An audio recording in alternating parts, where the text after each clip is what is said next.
Hello, ladies and gentlemen of geometry, and welcome to this short unit talking about mathematical logic. And mathematical logic is pretty much what it sounds like. We don't get really creative when we name things in math. And mathematical logic statements are most generally called if-then statements. If something, then something else.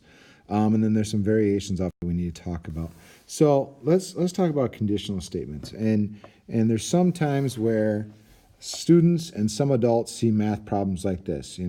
I have 4 pencils and 7 apples. How many pancakes will fit on the roof? Purple because aliens don't wear hats. This is actually how quite a few people see math word problems, and it's something that needs to be addressed. So we kind of start to do that here. So when I'm looking at a statement, especially a statement in geometry, this comes into play. An if-then statement, let's talk about kind of what we're dealing with. You have if P, then Q, where P and Q are statements. Okay, so the statement it would be hockey players have sticks. Then the conditional statement would be if the person is a hockey player, then they have a stick. So this first part, if a person is a hockey player, that is the P part. And then they have a stick. That's going to be the Q part.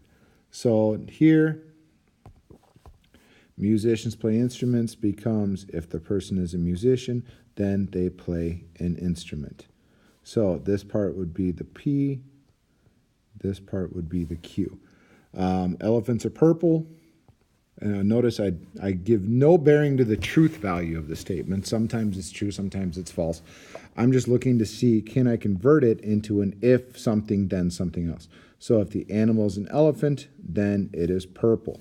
So this first part would be the P. This second part would be the Q. Now, let's talk a little bit about what these mean. So a conditional statement means if something, then something else. Okay, if P, then Q. We talked about that on the previous slide. The first part, the P, quote unquote, is called the hypothesis. The Q is called the conclusion. So hypothesis, conclusion. If you think about it a little bit like a science experiment, you have a hypothesis, you have what you think is going to happen, and then you have conclusion, which is what actually happens after the experiment has occurred. So, if I flip a coin, my hypothesis is it will land on heads. Then I flip the coin. Well, the conclusion might be, well, it might land on heads or tails. So if I get my homework completed, then I can go play outside. The homework part, that's your hypothesis. This part would be your conclusion. Okay, so the homework part is a hypothesis. The play outside part is your conclusion. So if P, then Q. And I have no idea why they use P and Q. That's just kind of generally what the accepted concept is. So if I take a look, circle the hypothesis and underline the conclusion.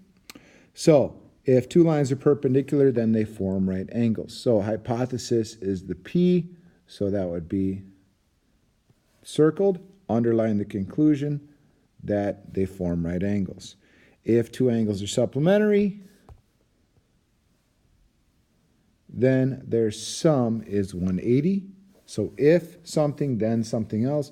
So if a non-zero number has exactly 2 factors, then the number is prime. And all of these are absolutely true statements, by the way.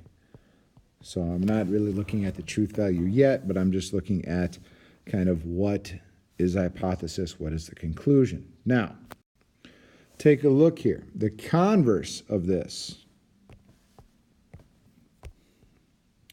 is going to be if you have if Q, then P. So all that happens is the converse and the hypothesis switch places. So if the conditional statement, this is my original if P, then Q. If the moon is blue, then the stars are bright. So that would be the P, that would be the Q.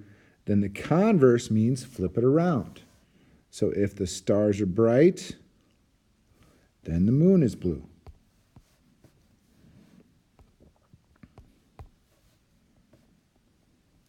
So I have a conditional, if something, then something else.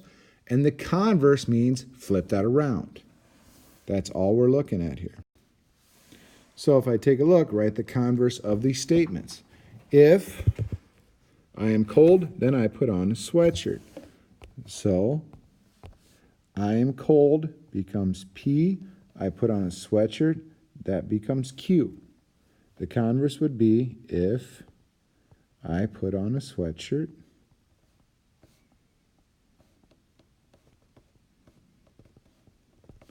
then I am cold.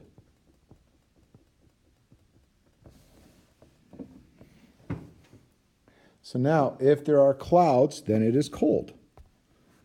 So this part would be P, that part would be Q. So if it is cold, then there are clouds. So now I'm not asking whether or not any of these are true.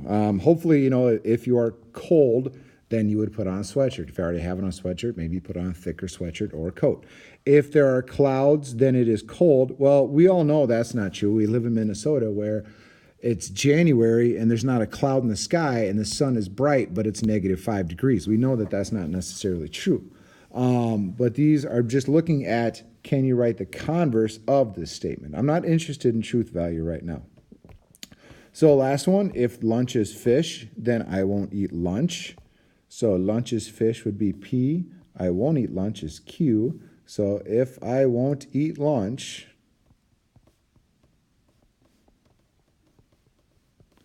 then lunch is fish. So all that happens, P switches with Q. That's all I'm looking for. Okay, so write the conditional and the converse here. So bears hibernate in the winter.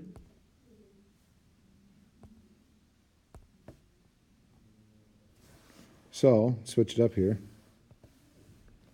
If the animal is a bear, then it hibernates in the winter.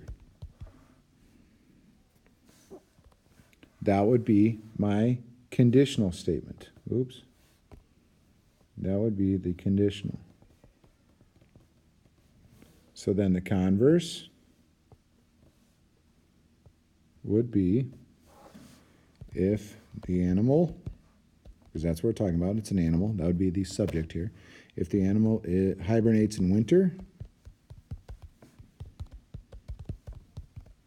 then the animal is a bear.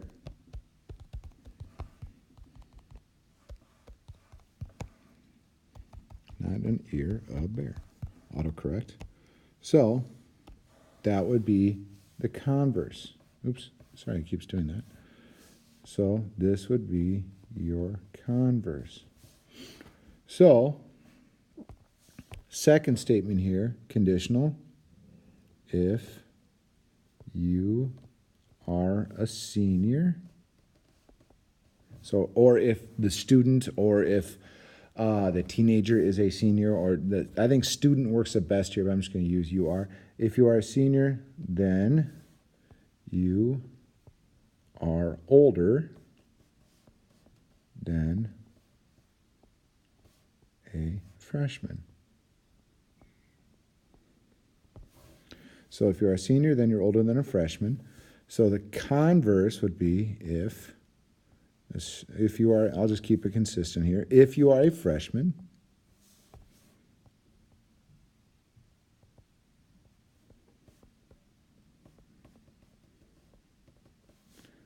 then, then a senior will be older than you.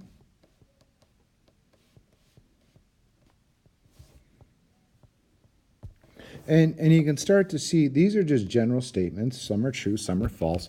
But just about any statement you could come up with could be fashioned into a conditional and if-then statement. So you can kind of take a look at that, play around with that idea. There's a couple more ideas coming, but just get comfortable. If P, then Q, and then converse, flip that around, where you have your hypothesis and your conclusion, and then be able to flip it around. If you can do that, you'll be in great shape. Come talk to me with questions, and your quiz will be in a couple days once you are done with this.